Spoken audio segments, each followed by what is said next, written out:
Ben, merci beaucoup, chères organisatrices, chers organisateurs.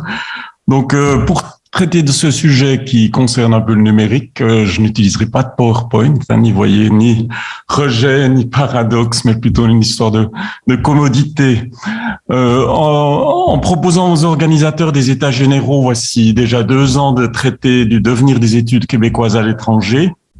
dans le contexte stimulant, parfois déstabilisant de la mondialisation, de l'essor du numérique. Je ne me doutais guère que d'autres événements allaient intervenir et me faire un peu revoir le sujet que j'avais prévu de traiter. J'ai fait un peu la même démarche finalement que Alessandra Ferraro tout à l'heure, en me basant sur les enseignements que l'on connaissait déjà sur les études québécoises, le colloque très complet sur la diplomatie publique et culturelle organisé voici presque une décennie par la IEQ, et les articles et ouvrages faisant des bilans des études québécoises de Hans-Joseph Niederhe, Fernand Harvey et bien sûr Daniel Chartier. Bilan et perspective, ça pouvait être mon approche, mais je voulais aussi, avec ce contexte de la pandémie, vous parler de la manière dont l'enjeu prioritaire qu'a amené cet événement mondial et décisif et qui a touché aussi notre monde de la recherche, de la manière dont on a dû y faire face à la IEQ pour maintenir en activité et assurer l'avenir d'un réseau de centres de recherche et d'activités scientifiques et culturelles organisées, vous l'avez entendu, sur 5 continents, autour des études québécoises, alors que les frontières se refermaient et que les échanges autres que virtuels s'avéraient impossibles. Ceci pour un temps indéterminé, on en sort gentiment, heureusement. Depuis le printemps 2020, la IEQ a en effet dû adapter ses activités principales à ce défi de taille. Elle l'a fait et continue de le faire en investissant autant que ses moyens lui permettent, et avec beaucoup de bénévolat et de volonté de bien faire, le terrain des échanges virtuels, des webinaires, des congrès en ligne dans le monde entier, le développement d'une nouvelle chaîne YouTube avec une banque de ressources d'environ 40 capsules vidéo de diverses natures, un dialogue poursuivi avec ses membres par l'intermédiaire de réunions en ligne. Il faut ici remercier vivement la réactivité, le dévouement de l'équipe permanente de l'AIEQ, Chantal Houdet, Suzy Beaulieu, Louise Laplante et les bénévoles qui se sont engagés avec courage et efficacité aux côtés des membres des comités exécutifs, scientifiques et des administratrices et administrateurs de notre association pour maintenir ce réseau en temps de crise. La pandémie et ses conséquences a pesé et pèse encore sur le devenir des échanges intellectuels internes ou internationaux, même si on note un redémarrage prudent des activités en présence. Alors, pour sortir de ce long virage entamé voici bientôt 2 ans, s'orienter dans un paysage redimensionné par l'essor exponentiel du virtuel, l'AIEQ se doit aussi de réfléchir en profondeur sur ses priorités et sa raison d'être. En témoignent nos débats, la manière dont ils ont été menés jusqu'ici, avec beaucoup de richesse dans ces interventions et beaucoup d'idées. En témoigne aussi à un niveau un peu plus large le récent recueil collectif publié par l'ACFAS sous le titre « Penser l'après-Covid-19 » qui souligne que la crise sanitaire constitue d'abord pour le Québec un moment de refondation. Après m'être chez nous, comme on le dit dans ce recueil, voici venir « Ça va bien aller », mais que plus largement encore, elle entraîne forcément pour le monde scientifique une nécessité de réaffirmer les valeurs qui sont à la base de ses réflexions et de son insertion dans la société. Je vais donc parler d'abord de cette idée de communauté de valeurs à redéfinir et à réaffirmer. Ensuite, revenir sur un moment un peu clé de notre association, d'une crise à l'autre, de la crise particulière à l'AIEQ qu'on a vécu en 2015, au moment où l'association a failli disparaître faute de moyens, jusqu'à la crise plus récente, très générale. Et puis, j'aimerais parler en troisième lieu de l'impact du numérique, la valeur et les limites de celui-ci, Pour terminer, sur une interrogation un peu de fond sur les nouveaux récits québécois comme valeur d'échange potentielle pour les études québécoises à l'étranger. Une communauté de valeurs à redéfinir et réaffirmer, puisque entravés dans leurs moyens d'expression habituels, les milieux de la recherche et de la création culturelle que fédère l'AIEQ sont appelés à réaffirmer les valeurs qui motivent leurs membres. D'abord au service du bien commun, par l'intermédiaire d'une démarche de compréhension du Québec dans son rapport au monde, qui se fonde sur l'échange plus que sur le simple rayonnement culturel. Ensuite, par de la toute considération politique, en faveur d'une démarche scientifique qui est fondée sur l'esprit critique et la liberté, une liberté de pensée indépendante de toute pression d'intérêt. On a parlé récemment encore tout à l'heure de cette question des valeurs qui apparaît très importante. Ainsi peut se comprendre cette communauté de valeurs, un grand mot peut-être, mais qui prend son sens, à mon avis, et ses origines dans l'histoire des idées et de la réalité sociale francophone contemporaine. Cette notion de communauté s'apprécie en effet au sens, par exemple, où l'employait Emmanuel Mounier, philosophe existentialiste chrétien, fondateur de la revue Esprit dans les années 30, dont la pensée personnaliste a largement imprégné les intellectuels québécois jusqu'à la fin du XXe siècle. C'est notamment en dessinant un horizon personnaliste débouchant sur la sortie de la grande noirceur que les rivages élargis de la Révolution tranquille ont pu accueillir les fondations d'une société québécoise dont les valeurs socio-culturelles restent déterminantes pour le Québec contemporain. Dans son ouvrage « Liberté sous conditions » en 1946, Mounier reprenait les idées de penseurs libertaires actifs au siècle précédent dans la société du Jura suisse dont je suis originaire. Alexandre Bakounine, James Guillaume, qui affirmait, je cite, « Matériellement prise, la communauté du peuple n'est pas une communauté politique ou raciale, mais une solidarité de souffrance, d'intérêt, de besoins, d'aspiration. Cette communauté, c'est elle qui ressort toujours sous les déchirements politiques, c'est elle qui unit alors que la politique divise. » Parlons donc de politique en un bref moment, parlons de crise, d'une crise à l'autre et des défis de l'AIEQ dans l'évolution de son réseau dans le monde. Avant le tournant majeur de la pandémie, l'AIEQ a vécu une période de crise précisément politique, qui pourrait être circonstanciée à néanmoins pousser les réseaux des études québécoises à l'étranger à resserrer leur lien de solidarité et à réaffirmer leurs valeurs. Rappelons rapidement les principales leçons d'une crise traversée par notre association autour de l'année 2015. Je ne vais pas détailler ici, car fort heureusement, l'AIEQ a réussi à en sortir, à traverser cette crise principalement par la mobilisation communautaire de son réseau. Des milliers d'intellectuels du Québec et de l'étranger se sont retrouvés pour plaider en sa faveur, convaincre les politiques de poursuivre leur soutien aux activités de l'AIEQ. Aujourd'hui, il apparaît crucial de renouveler, de maintenir ce réseau. On a parlé aussi de le regrouper, réseau dont les effectifs et la répartition se redimensionnent au fur et à mesure des départs à la retraite de bon nombre de ses participants. Et donc, il est vital de trouver une relève qui arrive, heureusement, dans plusieurs cas, pour maintenir ce réseau. Ce d'autant plus que la distribution des centres d'études québécoises n'est pas à l'abri d'un défaut de soutien institutionnel, selon les cas. Et récemment établie par les soins de Chantal Houdet, la carte interactive des études québécoises dans le monde est à ce titre riche d'enseignements. Comparé à d'autres essais de dresser un état des lieux des études québécoises dans le monde, cet outil numérique original permet de constater que malgré les difficultés et les remous rencontrés récemment par l'association, celle-ci connaît une stabilité générale de son réseau, mais ce réseau évolue à plusieurs égards dans sa composition et ses orientations. J'ai essayé de faire un peu une comparaison avec les données qui terminent le volume de Daniel Chartier sur les études québécoises à l'étranger. Et c'est intéressant de voir quelques faits significatifs apparaître. Une stabilité générale, c'est sûr, léger déclin, à peine perceptible, au total 4 pays et une vingtaine de lieux en moins. Une arrivée timide des études québécoises, mais importante sur le continent africain par le Maghreb. Une poussée importante des études québécoises au Canada, avec un report des études canadiennes touchées par la suppression en 2012 vers les études dites québécoises. Et là aussi, il faut bien noter cette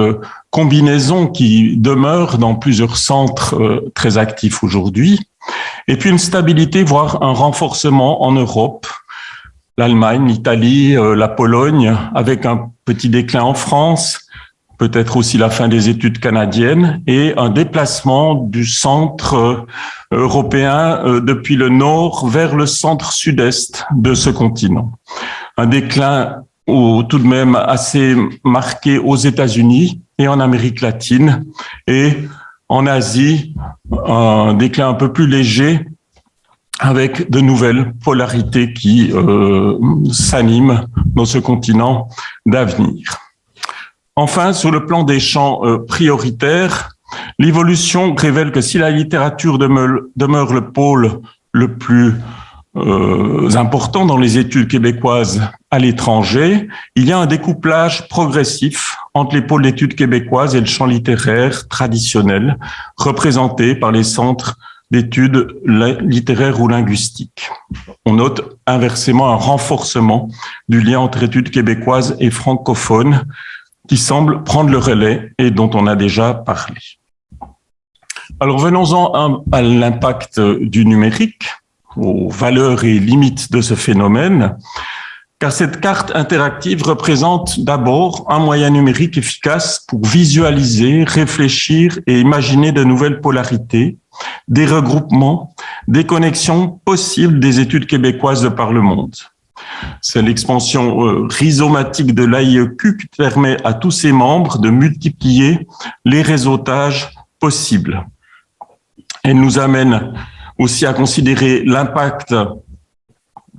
de ce numérique en termes de valeurs et de limites, car d'autres outils numériques peuvent influer sur l'optimalisation des connexions entre les membres de l'AIEQ.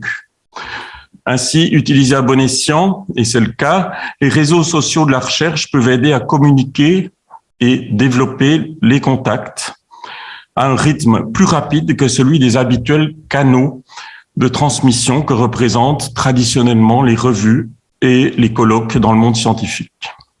Certains utilisateurs relèvent aussi l'entraide que permet l'activation de ces réseaux virtuels dans l'entretien d'un véritable esprit communautaire, alors que le monde de la recherche a souvent tendance à s'orienter vers un individualisme où rivalité et concurrence riment facilement avec solitude ou isolement.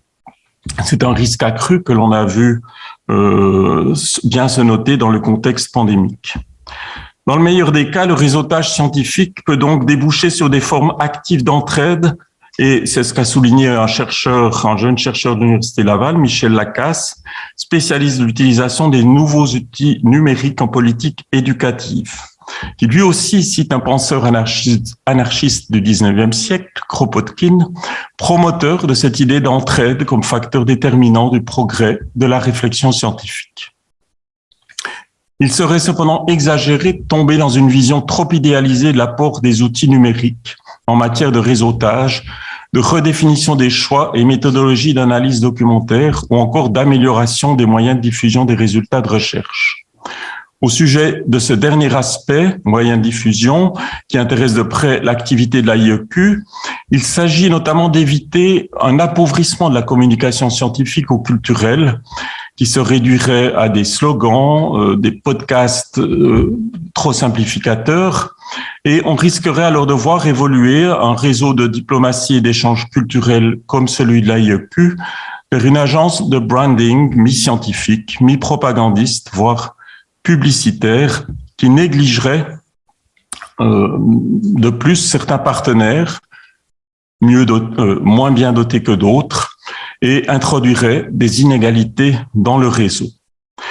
Spécialiste de ces questions, le professeur Vincent Larivière dénonce régulièrement les nouvelles barrières numériques et financières qui se dressent sur la route d'un open access généralisé, qu'Alexandra Ferraro a aussi signalé, et qui est nécessaire à la recherche, ce qui devrait permettre de mettre à disposition de tous les résultats de l'avancement des sciences humaines, qui plus est, quelles que soient les circonstances.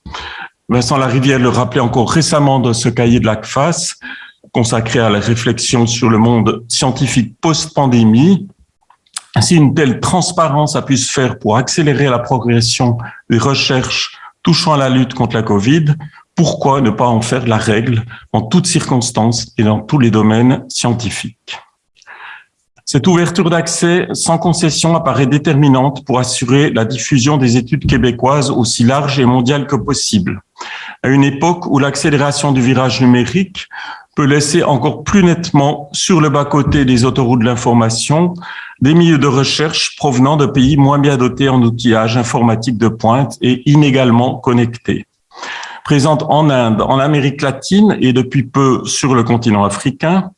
l'AIEQ doit apporter sa pierre à réduire la fracture numérique en engageant des programmes de formation et d'échanges scientifiques susceptibles de connecter et mettre en réseau un maximum de chercheurs intéressés par les études québécoises. Les expériences de bourses de formation à distance qui ont été mises en place récemment par l'AIEQ, en particulier en partenariat avec l'AUF, vont dans ce sens et sont appelées à se multiplier. Québec et francophonie, on l'a dit, un lien qui ne signifie pas dilution, mais qui peut au contraire être bénéfique pour l'élargissement des connaissances et pratiques autour des études québécoies. Je vous ai parlé de ce certificat d'études avancées en études francophones que notre centre suisse a mis en place avec une institution de formation qui est l'équivalent suisse de la TELUC et qui permet à des boursiers du Maghreb et de l'Afrique subsaharienne soutenu par un partenariat AIEQ-AUF, de bénéficier d'enseignements qui intègrent des thématiques québécoises, à l'image des interventions de Paul Bleton, Daniel Chartier, Anne Trépanier notamment, dans ce certificat à distance et dans leurs spécialités respectives. L'espoir à terme est de voir le réseau des études québécoises bénéficier davantage de l'apport culturel de ces chercheurs qui prennent ainsi goût au Québec et aux études francophones et qui sont plus aisément connectés à notre réseau grâce à cette amorce numérique. Pour conclure sur ce point, j'aimerais, et je rejoins, je pense, en ayant entendu les diverses interventions précédentes, j'aimerais souligner qu'au-delà du numérique et de ses potentialités de connexion infinies, mais parfois inégales ou sélectives, le besoin de connaissances réelles et d'échanges présentiels demeure entier pour les primates socio-académiques que nous sommes toutes et tous. Et à titre d'exemple, le monde des revues, véhicule privilégié de la sociabilité intellectuelle, du débat scientifique, de la promotion des recherches de pointe, se doit de demeurer dynamique et accessible à tout un chacun au temps du numérique, assurant le maintien de la réalité vivante d'une sociabilité en revue qui est toujours unique. Dans le champ de la promotion des études québécoises à l'étranger, on ne peut que souhaiter la poursuite des activités courantes de la revue Globe, magnifique réalisation au service de la promotion internationale et interdisciplinaire des études québécoises depuis sa création en 1998, dont le rythme s'est semble-t-il ralenti ces dernières années. La pandémie n'y est peut-être pas étrangère et il faut espérer que les nouvelles habitudes du monde scientifique, prioritairement numériques et dématérialisées, n'aient pas comme corollaire la progressive réduction ou disparition de ces moyens de communication traditionnels que sont les revues. Celles-ci, pour survivre, doivent certainement se redéfinir dans leurs valeurs et leur format, ce que l'on souhaite à la revue Globe, appelée à redynamiser ces réseaux, notamment aux côtés de l'AIEQ. De même, si mettre autant que possible de la présence dans les études à distance apparaît comme un moindre mal, dans le contexte de nécessité que nous sommes en train de traverser, il reste que pour les jeunes chercheurs, et on l'a dit déjà, ceux qui sont attirés par les études québécoises en Europe comme ailleurs, le premier pas, celui de la découverte des études québécoises, demeure souvent celui effectué lors d'un séjour de moyenne ou longue durée dans la belle province. Avant comme après le virage numérique, l'un des enseignements forts de la migration étudiante en francophonie, qui avait fait l'objet pour la période d'après Seconde Guerre mondiale d'un colloque que nous avions organisé en 2015 à Fribourg, eh bien, c'est d'ancrer de manière durable cette expérience de vie et de sociabilité, gage de perpétuation d'intérêt pour la recherche sur le Québec. C'est dans ce sens que, selon les objectifs réitérés de l'AIEQ, le monde post-pandémie doit demeurer ouvert aux bourses de formation et séjours que nous organisons, qui sont organisés au bénéfice de la relève extérieure. C'est ainsi que cette dernière produira à terme des recherches novatrices, car stimulées par des regards décentrés dans le champ très travaillé des études québécoises. Et j'en viens à mon dernier point, celui justement des études québécoises, de nouveaux récits québécois comme valeur d'échange, point d'interrogation. Quel type d'études québécoises est en effet à promouvoir prioritairement à l'étranger? Micheline Cambron s'interrogeait dans son essai fondateur de 1989 sur quel récit, quelle histoire nous racontons-nous. Elle souligne également que tout récit collectif admis par une société est à la fois un processus évolutif marqué par l'histoire et qu'il est aussi influencé par son image projetée à l'extérieur qui peut le transformer en retour. La diffusion des études québécoises à l'étranger, leur vie propre, sous l'impulsion et le regard particulier des milieux de recherche extérieurs au Québec, tous ces échanges culturels et scientifiques contribuent d'autant plus à faire évoluer le récit et le discours culturel sur le Québec, qu'ils sont structurés depuis un quart de siècle sous l'égide de l'AIEQ et qu'ils peuvent circuler au travers d'un réseau de connaissances dopé par sa double nature virtuelle et réelle. Alors, avant de proposer quelques grands traits propres à caractériser l'évolution des études québécoises contemporaines et sans toutes les mentionner, mais de donner aussi quelques pistes telles que celles que vous avez déjà entendues, il faut rappeler combien ces vecteurs de diffusion se sont transformés depuis leur apparition. La carte interactive présentée tout à l'heure le confirme bien.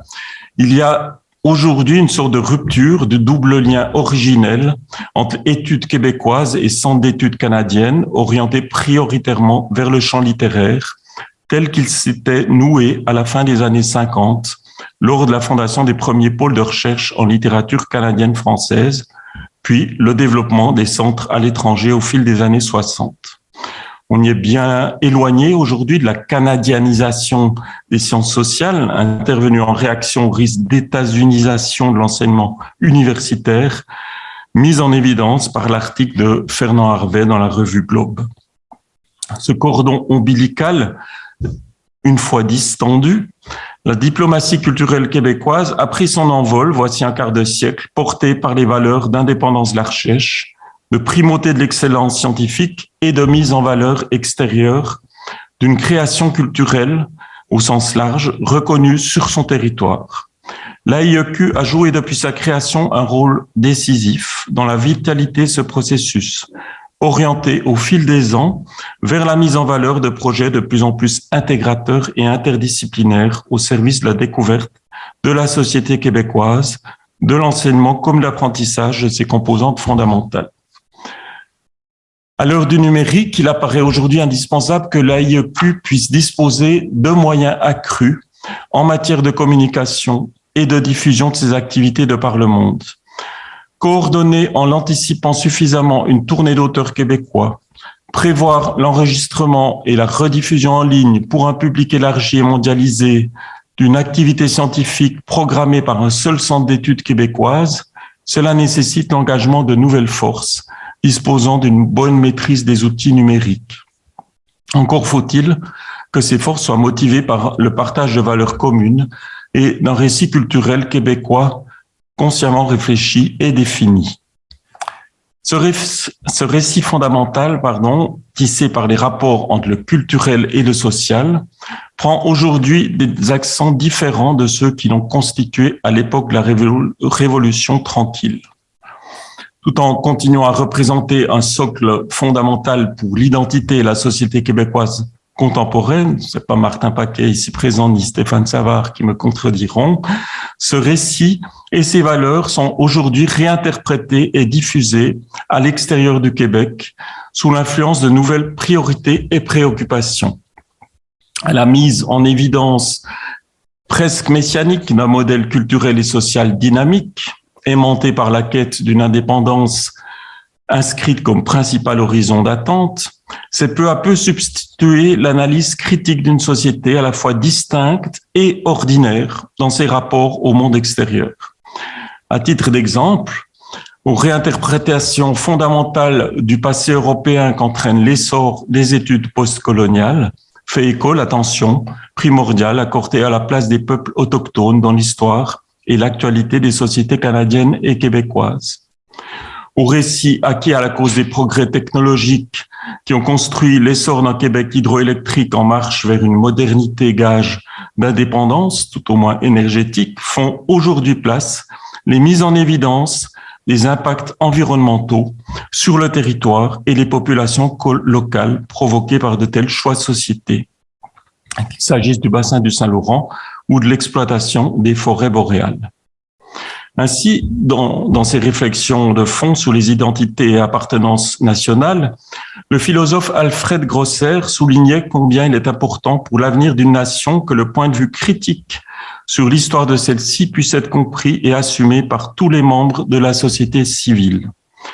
Le milieu de la recherche québécois, on l'a vu, a déjà fait de très grands pas et un long chemin dans cette direction. Et ces nouveaux questionnements critiques apparaissent bienvenus en ce qu'ils permettent et permettront peut-être de réorienter le récit culturel québécois, modifiant quelque peu ses contours, sa perception pour celles et ceux qui l'observent et l'étudient hors de ses frontières. Les études québécoises ont ainsi depuis quelques années déplacé ou multiplié leur centre de gravité, qu'il s'agisse des extensions vers la nordicité, hivernité, loin des seuls rivages du bassin laurentien, ou des focalisations vers l'étude socio-culturelle des villes, modelées par les phénomènes migratoires, à l'image d'un Montréal dont le riche patrimoine littéraire, artistique ou chansonnier est devenu une valeur culturelle d'exportation québécoise productive et largement discutée dans le milieu scientifique. On pourrait multiplier les exemples de ces glissements de récits en soulignant aussi l'intérêt croissant pour les écritures migrantes, féminines et autochtones dans la littérature québécoise diffusée à l'étranger, ainsi que les approches sociales et sociolinguistiques du champ littéraire québécois, volontiers replacées dans son environnement francophone plus large. La nomenclature des titres parus dans la collection programmatique du CRILC Nouvelles études québécoises, qui se veut pionnière dans le déplacement des frontières disciplinaires et le renouveau épistémologique, en est une belle illustration,